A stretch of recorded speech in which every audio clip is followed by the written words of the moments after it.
Hey YouTube, Cape Kakuda. You've seen in the other video I ended up getting these Z28 wheels and I mounted some tires on them. And the other night I had a friend of mine and his girlfriend come over late night just to hang out. We hadn't seen each other in a while, and he had just bought a C10 not too long ago. And he just bought a Blazer with the 350 and a little, the old square S10 Blazer, two-door with the 350 in it. So he came over to talk shop to me and stuff.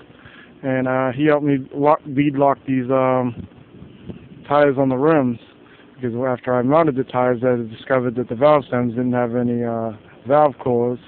So I had to wait till the next day to get some valve cores. I threw those in there. And we just bead locked it. We put some gas around the ring, the lip of the tire where it comes to the rim, and we lit the gas, and it popped on. It filled the tire up, and then we checked the tire pressure and put some more air in them. Some of them are a little low right now, and we put them on. And this is me showing you the Camaro with the Z28 wheels on it.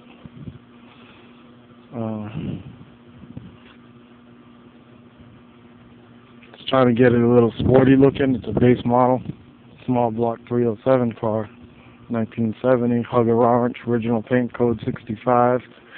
Trim code is 711, which is standard black interior, and it has a B on the paint code for a black vinyl top.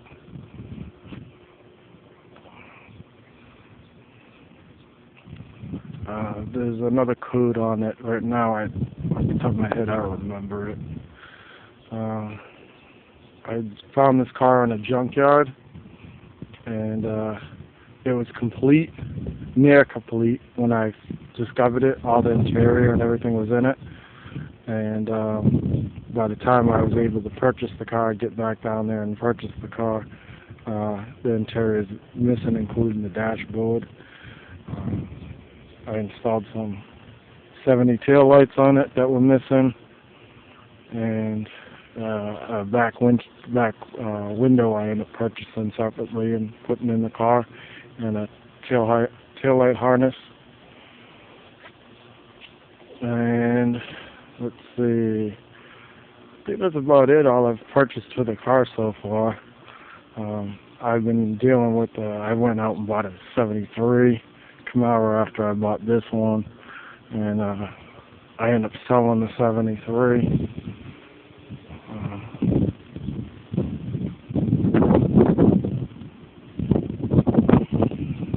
Actually, there's a bunch of locals now starting to catch on that guy Steve got all the muscle cars. He goes around and he looks online. He goes talking to people. He goes through all the junkyards throughout the state, and he's finding these old cars and he's buying them and he's bringing them home, and he got a garage full of them all the time, and he's going to sell them.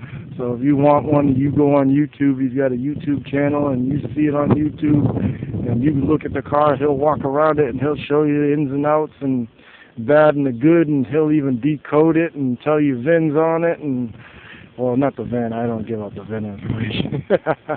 But you know, the data plates and stuff like that, and I like period correct stuff. But I like project cars, and I pick up a bunch of project cars. That S10 was a really nice project, and I sold it cheap.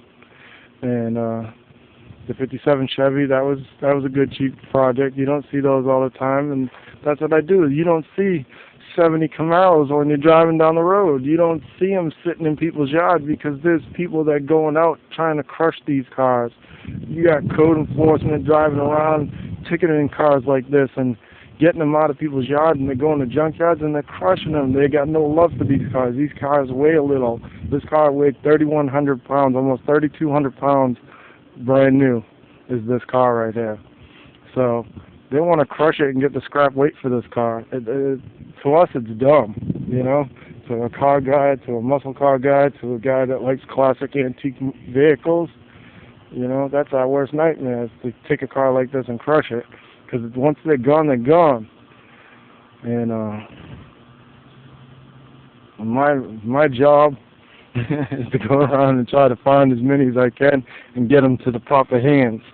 To have somebody that loves the car and has a passion for the hobby and stuff like that, an enthusiast yeah, if you want a 70 Camaro, you got to start with something. You can't start with the Toyota. You can't start with the Honda. You know, you got to have a base, and they're rare out there. And I just picked this one up, like I said, out of a junkyard.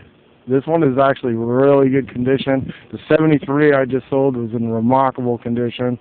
And,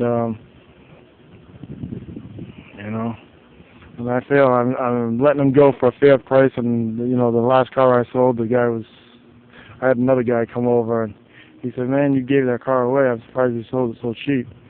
And, you know, this one right now, I'm trying to get everything straightened out on it and stuff like that. And I did have a dealership. A dealership came over the other day wanting to buy this in my Chevelle. Cash money, came over here in a $100,000 Mercedes. So I know he's not playing and stuff like that, but I also know that he's gonna turn around and just slap this car together for profit, and he's not really gonna love the car and appreciate the car, and he's just gonna slap it together for value to get the big buck out of it. And this particular dealership likes to dunk a lot of cars and put big rims on them and stuff like that. And if you see that 72 Chevelle in my videos where it's white with the red stripes with the white 22s, 24s or something on it, that's what he does. So I don't really want to see someone do that to the car, you know what I'm saying? Because that's what he'll do to the car. He'll end up painting this car and throwing some 24s, 26s, 30s under it.